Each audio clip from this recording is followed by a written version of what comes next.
नमस्कार, जय जोहार। साथियों, जागो पंच में आप सभी का बहुत बहुत स्वागत। साथियों, आप जागो पंच पर लगातार देख रहे हैं अंधविश्वास और पाखंड को खत्म करने की एक ऐसी मुहिम जो पौराणिक पुस्तकों से निकलती है। तो साथियों, इस मुहिम में आप सभी अगर साथ देंगे और आप सभी इसे ज़्यादा से ज़्यादा शेयर करेंगे, लाइक करेंगे और ज़्यादा साथियों को सब्सक्राइब करने के लिए प्रेरित करेंगे तो निश्चित तौर पर हम अपनी इस मुहिम में सफल होंगे और अंधविश्वास और पाखंड को खत्म कर पाएंगे। तो साथियों, इसी क्रम में आज हम बात करेंगे वेदों में मांस भक्षण, यानी जो आपने पहला भाग देखा, आज ये इसका दूसरा भाग है।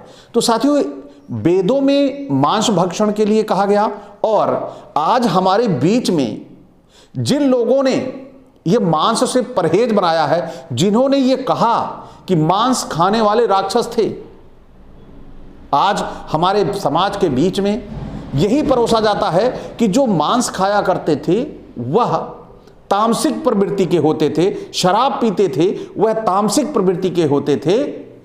यह हमारे समाज में आज बताया गया, वह शूद्र कहलाते थे, असुर कहलाते थे, राक्षस कहलाते थे। लेकिन साथियों, अगर हम इन पौराणिक ग्रंथों को उठाकर देखें तो सबसे पहला हम वेद को ही पाएंगे। तो वेदों में मांस भक्षण का बड़ा विस्तृत वर्णन है कि किस प्रकार कौन सा मांस खाया जाएगा। तो साथियों, आज इसके दूसरे भाग पे हम चलते हैं। हमने खत्म किया था वहां कि एक इंद्र होता था, इनका उपाधि मिलती थी। वह इंद्र जो है मांस खाने के विधि विधान कैसे हुआ करते थे, कैसे खाए जाएंगे, इसके तरीके बताता था। तो चलते हैं पुस्तक की ओर। पुस्तक क्या कह रही है? जो इंद्र था उसे हमेशा ये डर बना रहता था कि कौन राक्षस कब आ जाए और हमारे हवि को नष्ट कर दे। इसलिए जब भी वे अपने खाने के लिए इस प्रकार की स्तुति भगवान इंद्र से करते रहते थे, यानी जो उस समय के ब्राह्मण लोग थे वो इंद्र को अपना आराध्य मानते थे और अपने आराध्य से यही आराधना वो जिसे बोलते हैं कि कामना करते रहते थे कि हे प्रभु इंद्र, कि आप कुछ ऐसा करिए कि ये राक्षस लोग आकर हमारे इस हवि को नष्ट ना करें। तो आगे चलिए। हमेशा आर्य लोग भारतीय लोगों के विरोधी रहे हैं और आज भी वे भारतीय लोगों के विरोधी हैं। इसका परिणाम आप देख चुके हैं। मैं अंधविश्वास खत्म करने के लिए लगातार प्रयासरत हूं, तो वो लोग मुझे प्रतिबंधित करने के लिए, मुझे रोकने के लिए तरह तरह के प्रपंच रचने में लगे हुए हैं। तो यही वो आर्य लोग हैं जो मुझे रोक रहे हैं कि अंधविश्वास और पाखंड खत्म हो जाएगा तो हमारा पेट कैसे पलेगा और कैसे वो हम पे राज करेंगे। और फिर चलते हैं पुस्तक की ओर। और उन्होंने भारतीय लोगों में ऐसा भगवान रूपी पाखंड फैला रखा है कि वे हमेशा ऐसे दर्शाते हैं कि वे ही भारतीय लोगों के सबसे बड़े हितैषी हैं। लेकिन ब्राह्मण भारतीय लोगों का उसी समय तक साथ देता है जब तक उसको कोई लाभ होता है। उसका लाभ खत्म और उसका उन भारतीयों से प्यार खत्म। इसलिए कुछ भारतीय लोग उनकी मधुर वाणी और उनकी काल्पनिक भावनाओं के फेरे में पड़ जाते हैं। ब्राह्मण उन लोगों को ऐसे चूस कर फेंक देता है जैसे गन्ने को उसकी मशीन चूस कर फेंक देती है। इसलिए भारतीय लोगों को यदि अपनी उन्नति चाहिए तो इन बहरूपियों से दूरी बनाए रखें। यदि आपने इन लोगों से दूरी बनाकर नहीं रखी तब आपका पतन अवश्यंभावी है। यानी कि अगर आपने अपने आसपास अपने घर में इनसे मित्रता की तो ये निश्चित तौर पर आपके लिए षड्यंत्र करना शुरू कर देते हैं। तो साथियों, चलते हैं। एक ऋग्वेद का श्लोक आ गया है, उस श्लोक से भी आपको रूबरू करवाएं। या देवेशु तन्मयदन यासा सोमो विश्वरूपाणी वेद ता असभ्य पैसा पिन्वा माना प्रजापति रिद्धि गोष्ठेरी। यानी ऐसी भाषा भी है ये कि आप पढ़ ही नहीं सकते। समझने की बात तो बहुत दूर है, लेकिन ये हमारे लेखक हैं जिन्होंने बड़ी मेहरबानी करके इन पुस्तकों में इसका हिंदी रूपांतर भी दे रखा है। नहीं तो ये संस्कृत तो पल्ले पड़ती ही ना, क्योंकि ये तो देवताओं की भाषा है। देवता वही बोलेंगे जो आपको समझ में नहीं आएगा। नहीं कि राक्षस है हम, तो हमें कहाँ समझ में आने वाली है भाषा। तो अर्थात ऋग्वेद के खंड 10 अध्याय 16 मंत्र 92 में स्पष्ट है, जो गायें अपने शरीर को देवों को यज्ञ के लिए दान करती हैं, यानी जो गायें अपने शरीर को देवों के यज्ञ के लिए दान करती हैं, जिन गायों की आहूतियां सोम जानते हैं, यानी इंद्र जानते हैं, हे इंद्र, उन गायों को दूध से परिपूर्ण और संतान युक्त कर हमारे लिए गोष्ठ में भेज दो। अब आप यहां पे खुद समझ लीजिए, जो गायें अपने शरीर को देवों के लिए यज्ञ करने के लिए दान करती हैं। अब आप समझिए, क्या कोई गाय अपने आप को दान करने के लिए कहेगी या वो दान होना चाहेगी? यही सारी बातें हमारे समाज में हमारे लोग भोले भाले नहीं समझ पाते और इस झांसे में आ जाते हैं कि नहीं, गाय भी कोई दान की वस्तु है, गाय माता है।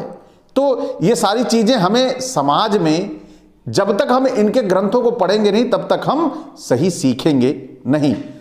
तो वेद के उक्त मंत्र से पुष्टि होती है कि आर्य लोग गाय मांस के लिए कितने ललायित थे। वे इंद्र को गाय मांस की प्राप्ति के लिए किस आतुरता से प्रार्थना कर रहे हैं। इस प्रकार आर्य लोग इंद्र के नाम पर यज्ञ करते थे और यज्ञों के हवन कुंडों में जानवरों की बलि देकर उनको भूनते समय उक्त मंत्रोच्चारण करते थे। जब भूना जाता था उन जानवरों को, गायों को, तो यही मंत्र उच्चारण किया जाता था।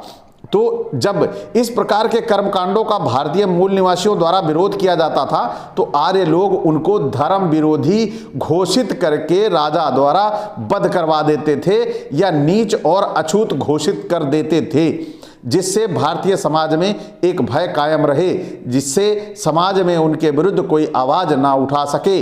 इस प्रकार ब्राह्मणों के पेट के स्वाद के कारण भारतीय समाज में विघटन चालू हुआ और इस विघटन के कारण हमारा भारत देश खंड खंड हो गया और अपने देश को 2000 वर्ष की गुलामी से गुजरना पड़ा, जिसके दोषी सिर्फ ब्राह्मणवादी लोग हैं। ऐसे पाखंडी लोगों ने करोड़ों पशुओं का मांस खाया और करोड़ों गौओं की हत्या करके अब गाय के संरक्षण का पाखंड रच रहे हैं, जो कि भारतीय समाज में अपने आप को ऊंचा बनाए रखने का सिर्फ एक पाखंड है। इस पाखंड के कारण ऐसे लोग, ऐसे देवी देवता, ऐसे भगवान, ऐसे अश्लील ग्रंथ आज भी पूजनीय हैं। जो लोग इनकी पूजा करते हैं उन लोगों को शर्म से चुल्लू भर पानी में डूब कर मर जाना चाहिए। साथियों, ऐसे हत्यारे मनुष्यों और भगवानों के स्थान पर किसी भिखारी की पूजा करने से ही महान पुण्य मिलेगा। आर्य लोग गाय के साथ घोड़े का भी मांस खाते थे। जैसे, मैं संस्कृत स्किप करूंगा क्योंकि थोड़ी क्लिष्ट भी है और टफ भी है, तो मैं संस्कृत ही आपको बताऊंगा और समय भी थोड़ा बच जाएगा।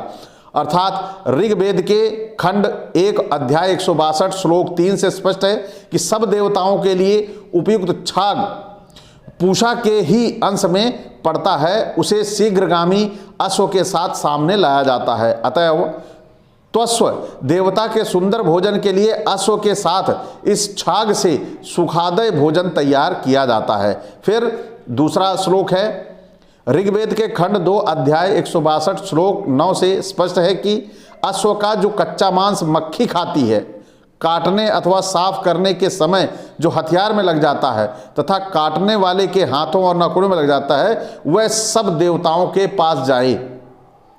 आर्य लोग जानवरों की बलि के संबंध में भारतीय लोगों को देवताओं के नाम पर कैसे मूर्ख बनाते थे। सिर्फ देवताओं के पास जानवरों के उन मांस को भेजने का पाखंड करते थे जो मक्खियों द्वारा खाया जाता है।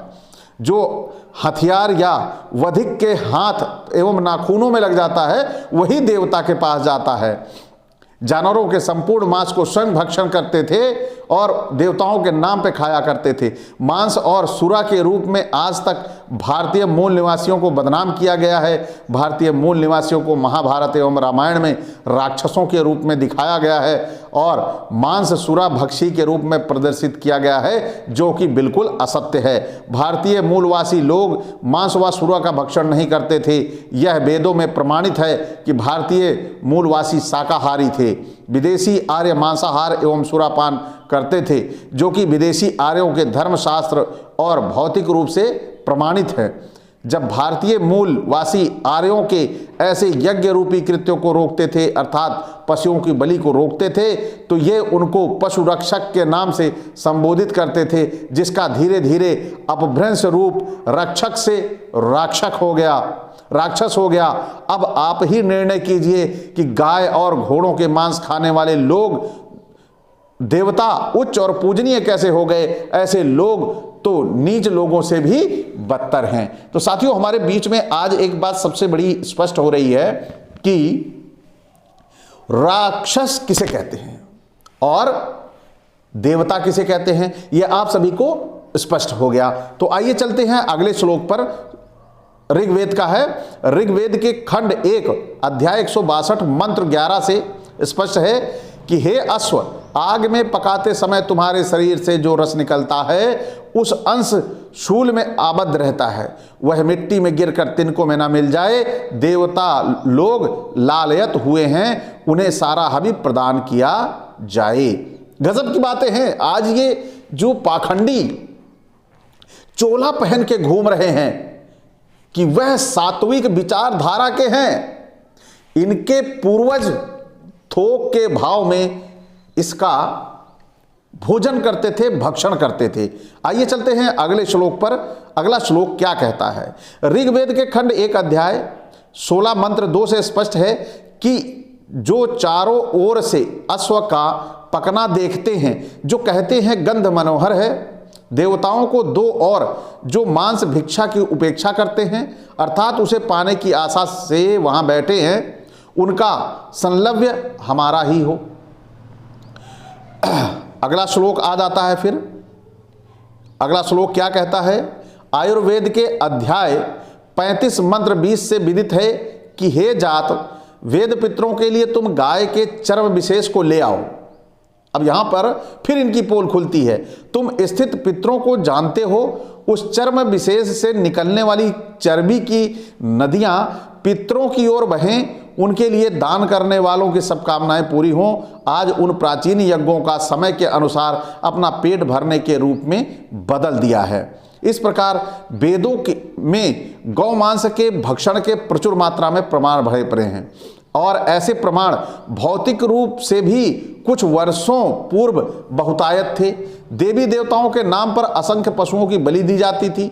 वर्तमान में भी कुछ पुरातनवादी धारणा रखने वाले लोगों द्वारा देवी देवताओं के नाम पर पशुओं की बलि दी जाती है, जिनके देवी देवताओं एवं भगवानों द्वारा जब प्रत्येक पशु का मांस भक्षण किया जाता है तो उनकी संतान मांस भक्षण से कैसे रह जाए? जिसके देवता खाते होंगे तो उसके पुजारी तो खाते ही होंगे। ये साधारण सी बात है। भारतीय मूल निवासियों द्वारा जब पशुओं की इस प्रकार की बलि का विरोध किया जाता था तो उनको धर्म विरोधी, दैत्य, राक्षस, असुर इत्यादि के रूप में घोषित किया जाता था। भारतीय मूल निवासियों को इस प्रकार से हजारों वर्षों तक अशिक्षित रखा, जिससे वे उनके पाखंडी धर्म ग्रंथों की पोल न खोल सके। लेकिन बाबा साहेब डॉक्टर अंबेडकर एवं अन्य प्रबुद्ध लोगों ने आर्यों के संपूर्ण ग्रंथों का अध्ययन किया और उनकी असलियत को भारतीय समाज के समक्ष लाए, जिससे विदेशी आर्य संस्कृति पर झूठा घमंड करने वालों की लोगों की पोल खुल गई। जिन भारतीय मूल निवासियों को नीच और अछूत कहा जाता है, उनको ऐसे झूठे पाखंडों से आज़ाद किया जा सके। आर्य लोग मांस भूनने के स्थान को हवन या यज्ञ नाम से पुकारते हैं। ऐसे हवन यज्ञों में सैकड़ों निर्दोष पशुओं की जान ली जाती है, चारों तरफ खून की धाराएं बहती हैं। भारतीय मूल निवासी लोग अपने जानवरों की ऐसी बीभत्स हत्या को देखकर उनका खून खौलता है और ऐसी खूनी यज्ञों का वे लोग विरोध करते थे। और जब वो विरोध करते थे तो यही कहते थे कि ये राक्षस लोग हमारे यज्ञों को में विघ्न डालते हैं, यानी उनके जब जानवर मार के खाओगे तो विघ्न डालेंगे ही, क्योंकि वो अपनी तो संपत्ति बचाएंगे। लेकिन आर्यों द्वारा मनगढ़ंत धर्म का सहारा लेकर विरोधी लोगों को राजा से मरवा देते थे। जो आर्य विरोधी लोगों को मारने में सक्रिय भूमिका निभाता था उसको आर्य लोग भगवान घोषित कर देते थे। भारतीय लोगों से मेरा यह सवाल है कि गाय, बैलों एवं अन्य जानवरों का मांस खाने वाला, शराब का सेवन करने वाला एवं बलात्कारी मनुष्य देवता या भगवान कैसे हो सकता है? ऐसे मनुष्य तो नीच से भी नीच श्रेणी में आता है। क्या हम भारतीयों को ऐसे नीच लोगों की पूजा माननी चाहिए? तो साथियों, आज आपने देखा एक सभ्य समाज, एक शाकाहारी समाज कैसे राक्षस बना, यह आपको यहां पर स्पष्ट हो गया। यानी जो अपने पशुओं की रक्षा करता था, अपने जानवरों की रक्षा करता था, निरीह मासूम अबोध जानवरों की रक्षा करता था, वह राक्षस हो गया।